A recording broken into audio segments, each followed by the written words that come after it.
जय श्री कृष्णा। राधे राधे। आस्था की दुनिया में आपका स्वागत है। ठाकुर जी की कृपा आप सभी पर सदैव बनी रहे। आज के इस वीडियो में हम आने वाली देवसैनी एकादशी के बारे में जानेंगे। 2021 में यह कब है।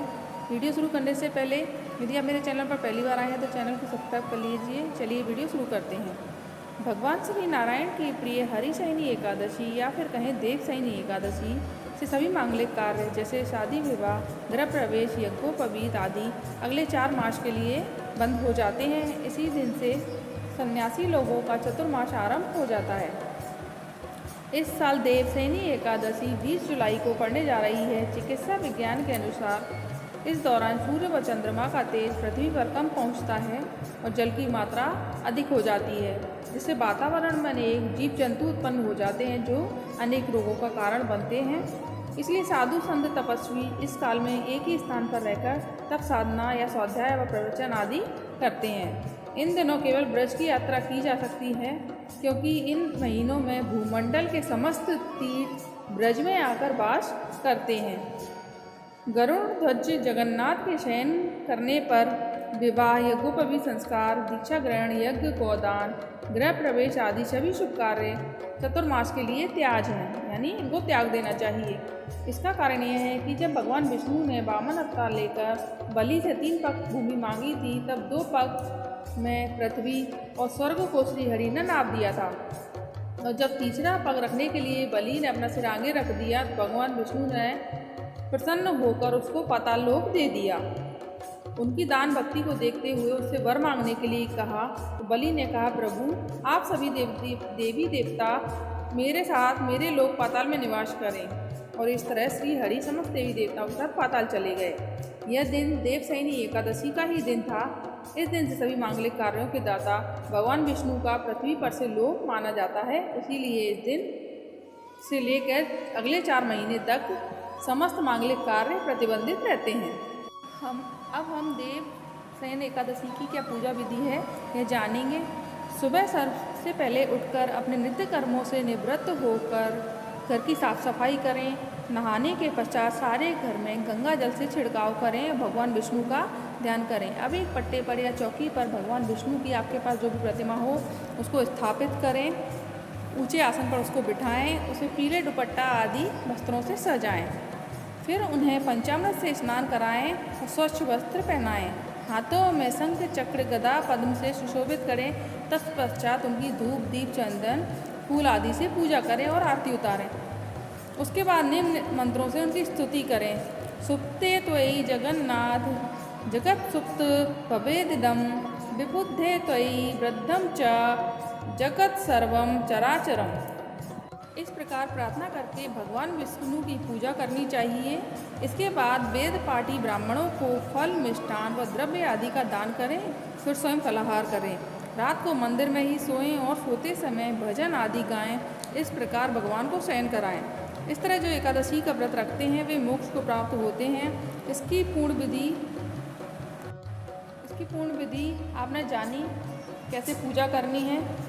अब हम जानेंगे 2021 में ये कब पड़ने जा रही है, क्या है इसका शुभ मुहूर्त, क्या है पारण का समय। 2021 में देवसैनी एकादशी मंगलवार 20 जुलाई को रखा जाएगा। एकादशी तिथि का प्रारंभ 19 जुलाई 2021 को 9:59 पर होगा, यानी रात्रि के 9:59 पर। एकादशी तिथि समाप्त होगी 20 जुलाई को शाम को 7:17 पर। पारण का तिथि द्वादशी समाप्त होने का समय है 4:26 शाम के। एकादशी व्रत को समाप्त करने को पारण कहते हैं। एकादशी व्रत के अगले दिन सूर्योदय के बाद पारण किया जाता है। एकादशी व्रत का पारण द्वादशी तिथि समाप्त होने से पहले करना अति आवश्यक है। यदि द्वादशी तिथि सूर्योदय से पहले समाप्त हो गई हो तो एकादशी व्रत का पारण सूर्योदय के बाद ही होता है। द्वादशी तिथि के भीतर पारण ना करना पाप करने के समान माना जाता है। अब हम देवसैनी एकादशी की कथा सुनेंगे। पुराणों के अनुसार बहुत समय पहले सूर्यवंशी कुल का चक्रवर्ती सम्राट मानधाता राज करता था, जो बहुत ही अधिक लोकप्रिय था। उसके राज्य में खुशहाली, सुख, समृद्धि परिपूर्ण थी। एक बार उसके राज्य में कई वर्षों तक बारिश नहीं हुई, जिसकी वजह से उसके राज्य में अकाल पड़ गया। लोग भूखे मरने लगे, जिससे राजा बहुत चिंतित होने लगे। चारों ओर भुखमरी फैल गई तथा पीने के लिए पानी भी नहीं रहा। तब राजा से यह सब देखा नहीं गया और वह जंगलों की तरफ निकल गए। भटकते भटकते अंगिरा ऋषि के आश्रम पर पहुँचे। ऋषि ने उनकी व्याकुलता और दुख का कारण पूछा। राजा ने दुखी स्वर में ऋषि को सारी बात बताई और उसका निवारण और कारण पूछा। तब ऋषि अंगिरा ने अपनी दिव्य दृष्टि से बताया कि सत्ययुग में वेदों तथा पुराणों का अध्ययन करने का अधिकार केवल ब्राह्मणों के पास है, परंतु आपके राज्य में एक शूद्र वेदों का अध्ययन कर रहा है। अतः इस युग की नियति के विरुद्ध जाने की वजह से आपके राज्य में अकाल पड़ रहा है, इसलिए राजन आपको शूद्र का वध करना होगा। राजा ने कहा, हे ऋषिवर, मैं किसी निर्दोष की हत्या कैसे कर सकता हूँ? उसने कोई पाप नहीं किया, कृपा करके कोई और उपाय बताएं। तब अंगिरा ऋषि ने महाराजा मानदाता को आषाढ़ मास की एकादशी, देवशयनी एकादशी की मृत्यु के बारे में बताया और इस एकादशी का व्रत करने को कहा। राजा ने ऋषि के कहे के अनुसार पूरे विधि विधान से देवशयनी एकादशी का व्रत किया। व्रत करने से कुछ समय बाद ही राज्य में अच्छी बारिश हुई, जिससे पूरे राज्य में वापस खुशहाली लौट आई। कुछ समय बाद पूरे राज्य में पहले के समान सुख समृद्धि छा गई। इस प्रकार इस एकादशी का बहुत महत्व है। इसके महत्व के बारे में पुराणों में भी बताया गया है। देवशयनी एकादशी भगवान विष्णु को समर्पित है। इस व्रत का पालन करने से मनुष्य सभी पापों से मुक्त हो जाता है और मोक्ष की प्राप्ति होती है। घर में सुख शांति समृद्धि के लिए देवशयनी एकादशी का व्रत किया जाता है।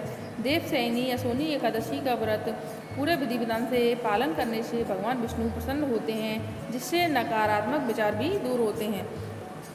तो ये थी देवशयनी एकादशी के विषय में संपूर्ण जानकारी। उम्मीद है आपको ये वीडियो अच्छा लगा होगा। यदि अच्छा लगा हो तो वीडियो को लाइक जरूर करिएगा और चैनल को सब्सक्राइब करिएगा।